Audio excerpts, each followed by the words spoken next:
jóvenes. En este video vamos a ver lo que vienen siendo bloques de funciones, el condicional if y los saltos de rutina. ¿Sí? Los bloques de funciones es una característica que tienen diferentes PLC y de diferentes compañías. Los vemos incluso Siemens con su serie S300, S400 tienen lo que vienen siendo los bloques de funciones. ControlLogix, Alan Bradley con su serie o gama ControlLogix también tienen los bloques de funciones. Entonces, en el caso de este PLC M2221 Schneider Electric, bien, entonces, en caso de este PLC Schneider, he visto que están un poco limitados a diferencia de la serie 300 de Siemens, es decir, el Step 7, donde los bloques de funciones tenemos dos opciones, los FB y los FC, y cada uno tiene sus características. En esto los veo un poco más limitado. También lo que viene siendo el condicional if, que es algo que este PLC trae y no he visto en los que viene siendo en los Siemens o en los Alan Bradley. Estos condicionales para el lenguaje escalera, ¿no? El condicional if sí se encuentra en Alan Bradley con la serie ControlLogix, pero cuando lo programamos en texto, Alan Bradley de hecho tiene programación en texto como si fuera un microcontrolador o programación estilo BASIC, ¿sí? Entonces en Siemens no pasa, no tienen programación en texto. La programación que ellos manejan como texto no tiene nada que ver con un lenguaje de programación de alto nivel. Entonces, primeramente, ¿para qué sirven los bloques de funciones? Entonces, supongamos nosotros que tenemos un PLC y nos están pidiendo que diseñemos el programa para controlar una línea de producción, de lo que sea. Sí, donde esa línea pues tiene sensores de entrada, tiene sensores de salida, tiene actuadores, tiene torretas para indicar cuando la máquina está trabajando, cuando hay una falla o cosas así, ¿no? Entonces, ustedes crean el programa, les sale 20, 30, 50, 100 líneas de programación en el lenguaje escalera. Y después de eso les piden a ustedes, bueno, pues ahora vamos a agregar otra línea de producción más. O sea, que ese mismo PLC no solamente controle esa línea de producción, sino que controle una segunda o tercera línea. Donde el proceso pues va a ser el mismo. Es decir, te van a decir las dos líneas o las tres líneas son iguales. La máquina se comporta y trabaja de la misma manera, solamente que pues son de entradas y salidas diferentes. Entonces, en esa situación, ¿qué es lo que podríamos hacer? Lo que ustedes podrían hacer fácilmente o básicamente es agarrar todas las líneas de programación, copiarlas y volverlas a pegar, es decir, hacer más grande el programa pero copiando esas mismas líneas de instrucción. Esa es una forma de solucionar ese problema. El detalle es que cuando hacemos eso, si el programa es muy extenso, 50 líneas de programación, 10 o 15, y aparte le estamos agregando más, o sea, pasan de ser 15 a ser 30, 45 y así sucesivamente. Entonces se vuelve un programa un poquito complejo de leer o de entender, es decir, el ubicarnos, el decir, este sensor pertenece a esta línea, está ubicado en tal parte y eso en la línea de programación, pues se vuelve muy complicado. Entonces, para esto tenemos una herramienta que se llama bloques de funciones. Los bloques de funciones, ¿qué son? Son como una especie de subrutina que nosotros hacemos para facilitarnos. Cuando tenemos opciones o comandos o cosas que son repetitivas, nosotros las podemos generar o crear funciones así como las hacemos en C++. O sea, cuando nosotros creamos una parte del código y en vez de correrlo en el ciclo principal, creamos una función y nomás mandamos a llamar a esa función cuando la necesitamos. Es lo mismo en bloques de función. Entonces aquí yo tengo un ejemplo, ¿sí? Por ejemplo, ¿cómo se crea el bloque de función? Nos vamos a esta última pestaña de aquí, donde dice bloques de función definidos por el usuario. Le damos botón derecho, añadir bloques de funciones definidos por el usuario. Entonces yo ya tengo aquí creado dos. Sería función y parpadeo. Entonces, cuando nosotros creamos uno, le voy a dar aquí y ahorita lo voy a eliminar. Aparece con ese nombre. Nosotros le podemos cambiar de nombre dándole botón derecho, cambiar nombre y ya le ponemos el nombre que nosotros queramos. Después de eso nos va a abrir esta ventana, ¿sí? Donde es una ventana donde nosotros podemos meter instrucciones de tipo de texto escalera, ¿sí? Por ejemplo, yo puedo poner aquí un interruptor seguido de una bobina, así. ¿sí? Aquí el único detalle es que ya nosotros, en vez de direccionar con entradas y salidas físicas del PLC, nosotros vamos a dar de alta tantas las entradas como salidas que nosotros necesitemos, y eso las vamos a nombrar aquí de esta manera, ¿sí?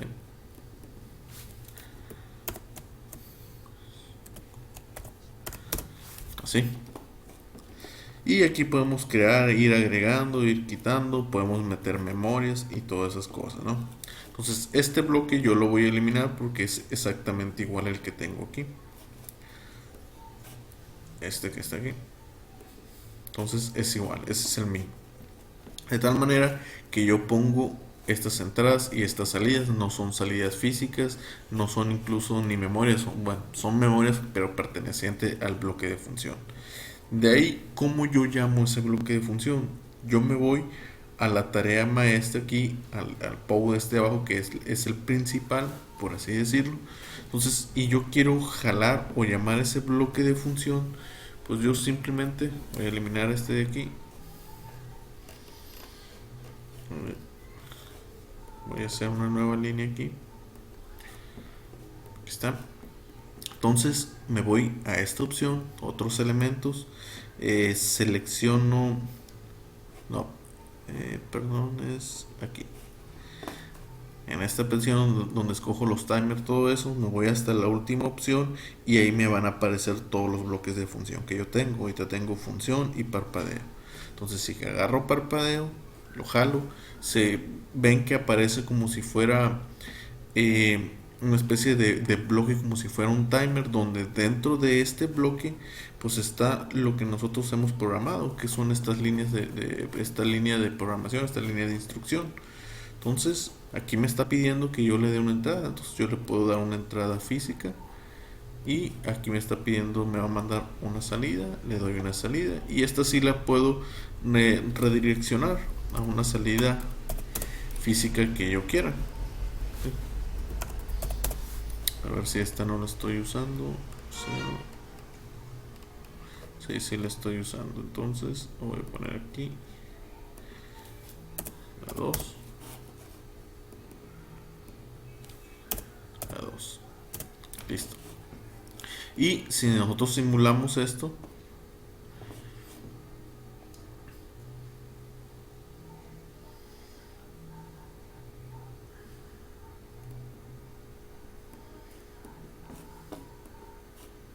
nos vamos aquí, vemos que si presionamos la I.02 manda una señal a este bloque.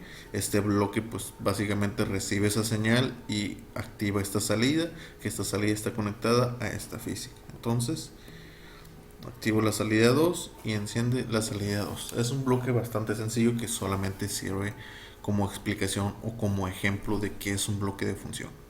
Ahora, aquí lo interesante es que si se fijan, voy a detener el simulador.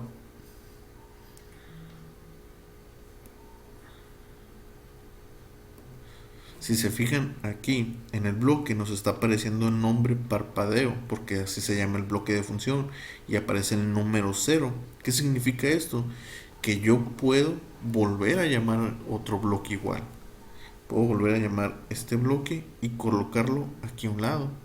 Y este va a tener un nombre diferente, ¿sí? Y yo lo puedo llamar tantas veces como yo quiera, e internamente pues el funcionamiento es el mismo. Internamente va a ser todo lo que yo tengo programado aquí, ¿sí? Con una ventaja, como les digo, que ya no tienen que estar copiando el código una y otra vez, simplemente llaman y jalan este bloque.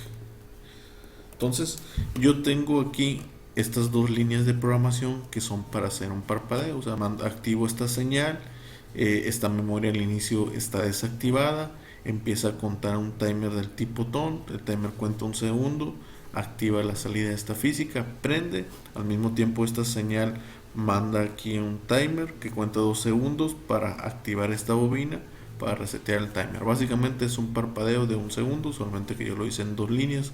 Ustedes creo que lo hicieron en 3 o 4 líneas, ¿no?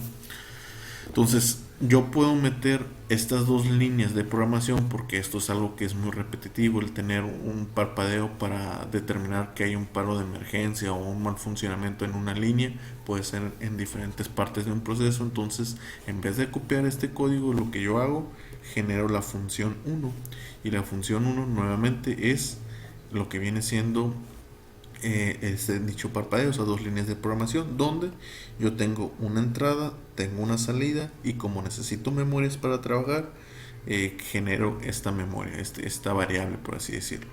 Aquí, cuando ustedes la generan, pues simplemente aquí deben darle la opción de añadir parámetro o variable local, ¿sí? Aquí le cambian el nombre, y el tipo de memoria en este bloque de funciones, como les decía, está limitado. No podemos tener memorias del tipo bit, solamente del tipo word, o doble o float, ¿sí? Entonces, ¿cómo utilizo esta memoria como si fuera una memoria de tipo binario, que es la que yo necesitaba en mis líneas de programación originales? Simplemente escribo signo de porcentaje, el nombre de la variable, dos puntos, x0. ¿Sí? Con esto nosotros obtenemos el primer bit de esta memoria. Entonces, si no se quieren complicar para obtener el segundo bit de esta memoria o algo, pues simplemente crean varias con diferentes nombres y utilizan el primer bit de esa memoria, ¿sí? Entonces, esta línea de programación es la misma que tenemos aquí, solamente que las entradas físicas ya no van a ser físicas, sino que van a ser entradas de lo que viene siendo el bloque de función. Esta salida física ya no va a estar, y esta memoria pues ya no la vamos a utilizar, vamos a utilizar la propia o el parámetro del bloque de función. Yo aquí puedo cambiarle nombre si quiero, que sea entrada, por ejemplo, cosas así, ¿no? Y aquí también tendría que cambiarlo, si no me va a dar un error. Entonces lo voy a regresar, lo voy a cambiar. Está. Entonces aquí, para que no haya un conflicto, está.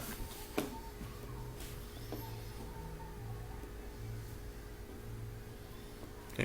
De esta manera. De tal forma que si yo me voy a la tarea principal, yo aquí ya llamé a mandar esa función, ¿sí? Función 0, porque nomás le he llamado una vez. Si lo vuelvo a arrastrar ese parpadeo, me va a decir que es función 2. Y si lo simulo,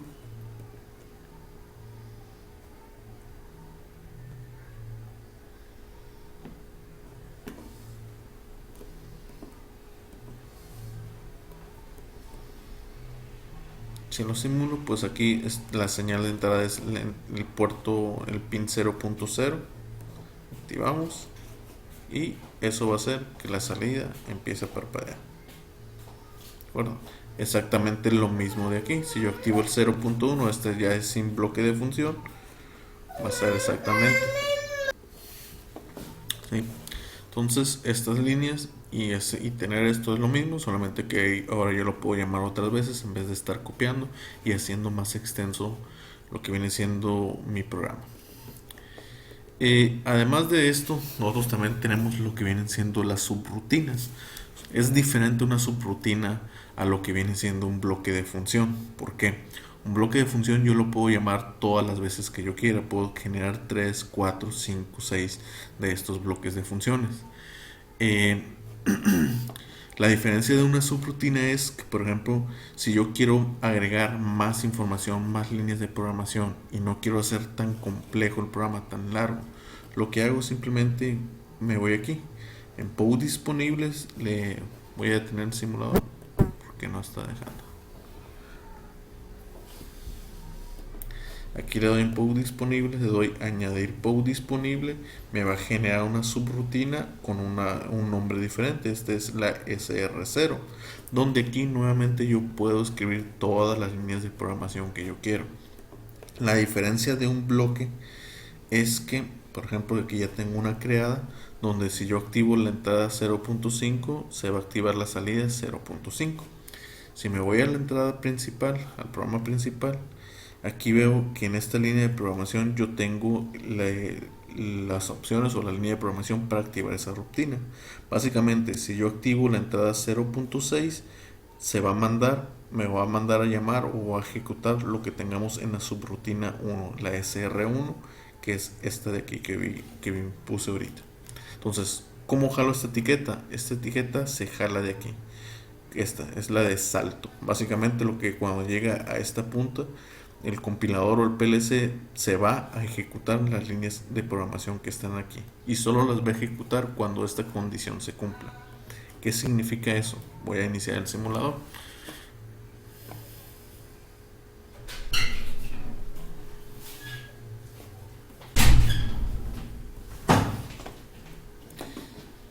Eso significa que, como les dije, en esta subrutina está la I 0.5 y debería activar la salida Q 0.5. Entonces, si activo aquí, se supone que debería activarse esto y no se está haciendo. ¿Por qué? Porque esta línea de programación pertenece a esta subrutina que no está en el bloque principal de programación. No se está ejecutando. Se va a ejecutar en qué momento se va a ejecutar esta subrutina hasta que se cumpla esta condición, hasta que mandemos a llamar a esta subrutina. Entonces aquí solamente se activó la salida 6 del PLC. Ahora sí se manda a llamar a esta subrutina y se ejecuta ahora sí lo que tengo aquí, ya se va a poder ejecutar. Entonces hago el 5 y se activa la salida 5. ¿Sí? Se apaga. Si yo quito la subrutina, entonces, bueno, aquí esta información queda almacenada porque la subrutina ya no se va a modificar, así, y ya no se puede ejecutar. Esto mismo pasa también, ahorita vamos a ver con los condicionales if, de que si en esta subrutina yo hago información, yo modifico valores como la Q0.5, las salidas, y después cancelo la condición para mandar a llamar la subrutina, esta de aquí, pues simplemente lo que tengamos en la subrutina ya no se modifica, todos los valores quedan almacenados. Ahorita lo voy a explicar cuando vea el condicional if. Entonces, esto es la diferencia entre una subrutina y un bloque de función. El bloque de función nosotros lo podemos mandar a llamar las veces que queramos y damos condiciones de entradas y salidas. Una no, es solamente una etiqueta. Yo podría volverla a llamar, sí, pero sería innecesario porque va a ejecutar las mismas líneas de programación. Aunque yo cree otra etiqueta, se va a ejecutar lo mismo, entonces no tiene sentido volverlo a llamar. Estas subrutinas lo pueden ver así como una manera de seguir escribiendo en el menú principal, en el programa principal, y para no hacerlo más extenso, crean otra subrutina, ponen la etiqueta le quitan esta condición, por ejemplo, la etiqueta la dejan completamente abierto, es decir, se quitan aquí, la dejan de esta manera. De esta forma, esa subrutina se va a estar ejecutando siempre y ya no van a tener el texto aquí, sino que va a ser como una especie de continuación del programa. Lo pueden usar las subrutinas de esa manera para no dejar tan cargado esta parte y mandarlo hacia acá, ¿sí? Esa es una manera. Entonces, eso es respecto a subrutinas y bloques de funciones. Se me pasaba a comentarles otra cosa respecto a los bloques de funciones. Es que la limitante que yo encontré es en cuestión a lo que vienen siendo los timers y contadores. Voy a pausar esto y aquí está. Bien, en una subrutina, por ejemplo esta de función, aquí si se fijan el timer que yo estoy colocando es el timer 0 y el timer 1. ¿Esto qué significa? Que yo no lo puedo utilizar esos dos timers aquí. Los que tengan que utilizar después no tienen que chocar con estos de aquí porque ya están utilizados. Va a haber un conflicto, ¿sí? Entonces la limitante de estos bloques de funciones aquí es por ejemplo eso, que utilizan los timers físicos y yo ya no los voy a poder volver a utilizar en mi bloque principal. Primero. Segundo, yo no puedo reajustar los preajustes del timer o si fuera un contador, es decir, yo aquí el preajuste lo puse 1. En Siemens podemos crear, por ejemplo, una variable, un parámetro, y esa variable enlazarla con el preajuste, de tal manera que cuando yo mando a llamar este bloque en el principal, aquí también me parece como requisito para configurar el bloque un preajuste. De esa manera yo puedo tener un bloque donde puedo hacer que parpadee cuando yo quiera y en el tiempo que yo quiera. En este caso no se puede. Yo eso tendría que hacerlo directamente aquí, viniendo y modificando todos sus preajustes, poniéndole por ejemplo 2, ¿sí? Y aquí poniéndole 2 también. Tendría que modificar cada uno de los timers, ¿sí? Es un poquito más engorroso, o no es tan potente, por así decirlo, como Siemens. Y la desventaja también es que si yo modifico esta función, que es la original, automáticamente si yo vuelvo a llamar esta, ya está modificada, ya va a parpadear con 2 segundos, no con uno. Entonces en Siemens nosotros podríamos tener, por ejemplo, un parpadeo que viene de un bloque principal, y cada vez que yo llame ese bloque puede trabajar y funcionar de manera diferente. Esa es la ventaja en Siemens. En este PLC no he encontrado la manera de hacerlo, entonces supongo que no se puede hacer, ¿de acuerdo? Entonces esta es la desventaja que yo vi de este PLC, de este NIDER con este software de EcoStructure en cuanto a bloques de funciones. Bien, otro inconveniente también que encontré eso va de lo mismo. Cuando generamos un bloque de función y por ejemplo utilizamos funciones como timers o contadores, aquí este directamente ya está utilizado, es decir, que si yo en la rutina principal, este es el bloque primero que teníamos, este es otro que acabo de llamar, si se fijan estoy activando la entrada 07 y esta no está parpadeando. ¿Por qué? Porque como esta función está con un timer y el timer 0 y 7 de alguna manera no va a trabajar este timer porque tiene una entrada en conflicto, por así decirlo. O sea, eh, cuando usen timer y contadores se vuelve complicado utilizar los bloques de funciones. Pues, o sea, en Siemens trabaja de manera diferente. En Siemens sí pueden hacer cosas como estas. Aquí lo que tienen que hacer, tienen que crear el timer de otra manera, que es con programación como si fuera texto, por así decirlo, sumando o incrementando los valores de una variable, ¿no? Y hasta llegar a lo que se genera el timer, es decir, hacer un timer a mano, pues por así decirlo, ¿no? Entonces es alguno de los inconvenientes que he visto. Entonces bloques de funciones funciona bien cuando vayamos a utilizar funciones especiales como timer, contadores y esas cosas. Eh, y las subrutinas, pues las subrutinas simplemente es una continuación del código o del texto, por así decirlo. Entonces, respecto a esto de bloques de funciones y subrutinas, pues con este video queda, ¿no? Esto lo van a utilizar en lo que viene siendo la práctica 9, que la práctica 9 básicamente le está pidiendo que agarren el código de la práctica 8 de la caldera y lo diseñen ahora para controlar dos calderas, es decir, que creen un bloque de función o creen una subrutina para generar lo que viene siendo el control de dos calderas, de tal manera que si ustedes quisieran controlar una tercera, pues nomás vuelven a jalar esa subrutina o ese bloque de función, por así decirlo.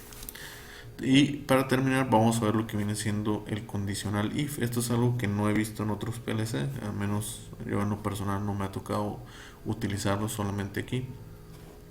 Entonces voy a abrirlo, el proyecto. Bien, aquí está. Estos son un condicional if, así como los tenemos en lenguaje de programación C++, Java y esos lenguajes de programación de alto nivel. Tenemos también aquí para el lenguaje escalera, para el diagrama escalera tenemos el condicional if. Y trabaja de una manera similar, pero a veces es un poquito complicado, es lo que he visto que tiene también sus fallas, por así decirlo, ¿no? ¿De dónde lo vamos a encontrar? Si nosotros nos vamos en esta parte de aquí, en condicionales, vamos a tener if, else y en if.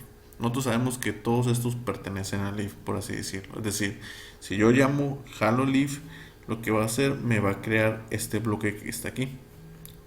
Me lo debió haber creado al final, ¿no? Bueno, me va a crear este bloque if, donde lo que tenemos de aquí para acá es la ecuación o la condición, la ecuación booleana o la condición que se tiene que cumplir. En este caso yo estoy diciendo que la la entrada analógica 0.0. Si su valor es mayor o igual a 100, entonces significa que esta ecuación se cumple. Por lo tanto, se van a ejecutar las líneas de programación que están aquí. ¿Qué líneas de programación? Pues las que están entre el if y entre el else. Entonces, si ustedes cuando meten el if no les va a aparecer el else, tienen que ir y buscar decir, ponen el if, ponen la ecuación, van programando línea por línea y ya que terminan, van otra vez al condicional y seleccionan el else y les va a aparecer esto de aquí. De tal manera que todo lo que está aquí se va a ejecutar siempre y cuando esta condición se cumpla. Si esta condición no se cumple, pues en vez de ejecutarse esto, se va a venir al else y se van a ejecutar todas las líneas que estén entre el else y el if. En este caso solamente coloqué esta de aquí, ¿sí?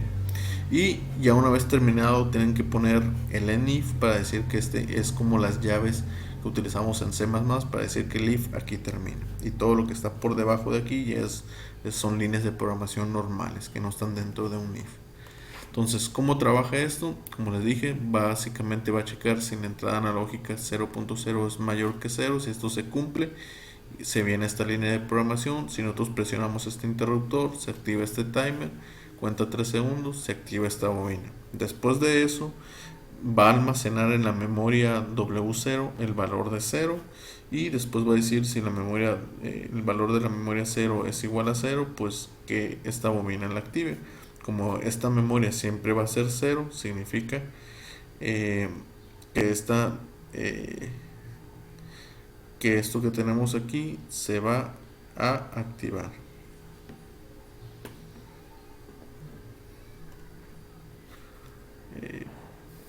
Sí.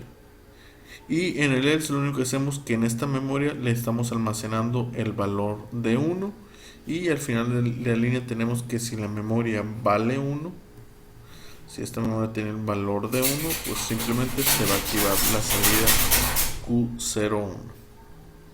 Entonces voy a iniciar el simulador.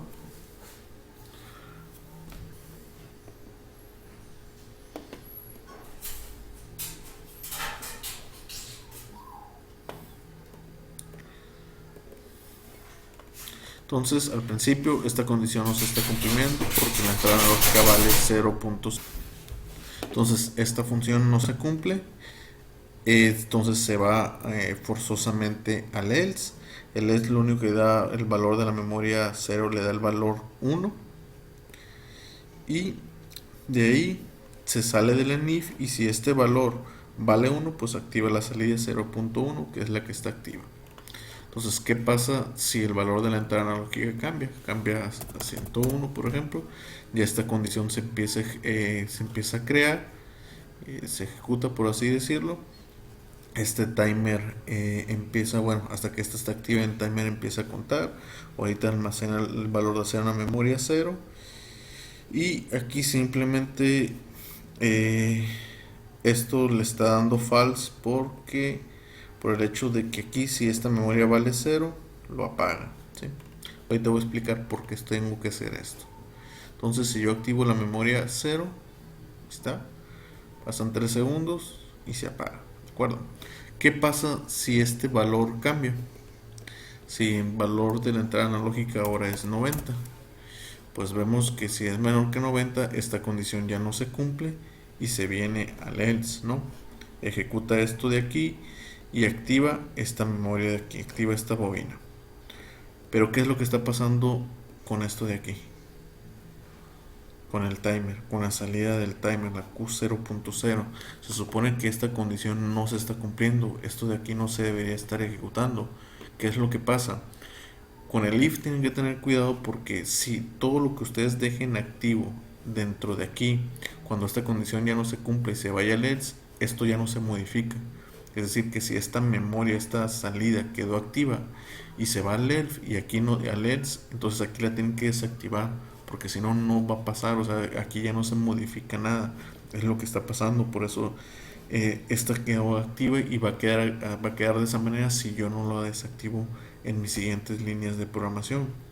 Es por esa razón que yo puse esto de aquí, porque estaba pasando lo mismo con el else. Una vez que hace el else, activaba la memoria, y si yo cambiaba la condición para que se ejecutara lo del if, pues esto del else ya quedaba activo y no se podía modificar. Por eso agregué estas líneas para modificar esas salidas, ¿sí? Entonces si yo le pongo 100, por ejemplo, si va a modificar esta línea de programación de lo que viene siendo el else. Es decir, aquí esta memoria que quedaba con el valor de 1, yo la vuelvo a forzar a 0 para que se apague esa salida de aquí. No depende, que dependía del valor de aquí, del else, por así decirlo. Entonces aquí con el if tienen que tener un poco de cuidado por esa cuestión, como les comento, de lo que se ejecuta aquí, todo lo que activen aquí, memorias, todo eso, si no, tienen que modificarlas después en el else para que o encienda o prenda, encienda o encienda y apague, encienda y apague, ¿sí? Si ustedes no lo modifican así, esto de aquí va a quedar así encendido, por decirlo de alguna manera. Entonces es un poquito complicado de utilizar el if en esto, pero pues a lo mejor les sirve para algo, ¿no? En alguna práctica por ahí. Entonces con este video queda ya lo que vienen siendo bloques de funciones, lo que vienen siendo las subrutinas, los saltos de subrutinas y lo que viene siendo este condicional if. ¿De acuerdo? Si tienen dudas respecto a esto, pues déjenmelos en los comentarios. Así que ya saben.